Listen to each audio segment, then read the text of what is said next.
The following message is transmitted at the request of the Kentucky State Police.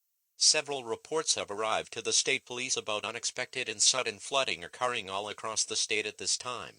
Many reports have come in regarding an individual that possesses control over water. Okay, now that the serious stuff is out of the way, let's get into the good stuff. If you see this person, refrain from causing anything that could cause water temperature to rise quickly.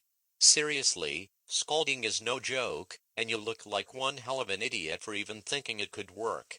What I recommend is forming a mob and throwing her into a freezer. She controls water, so I guess it could help out. How convenient that it's also raining hard, so there's that at least. Some ice cubes sound good right now. She will make a fine ice sculpture. Now let's sit back and watch the ending.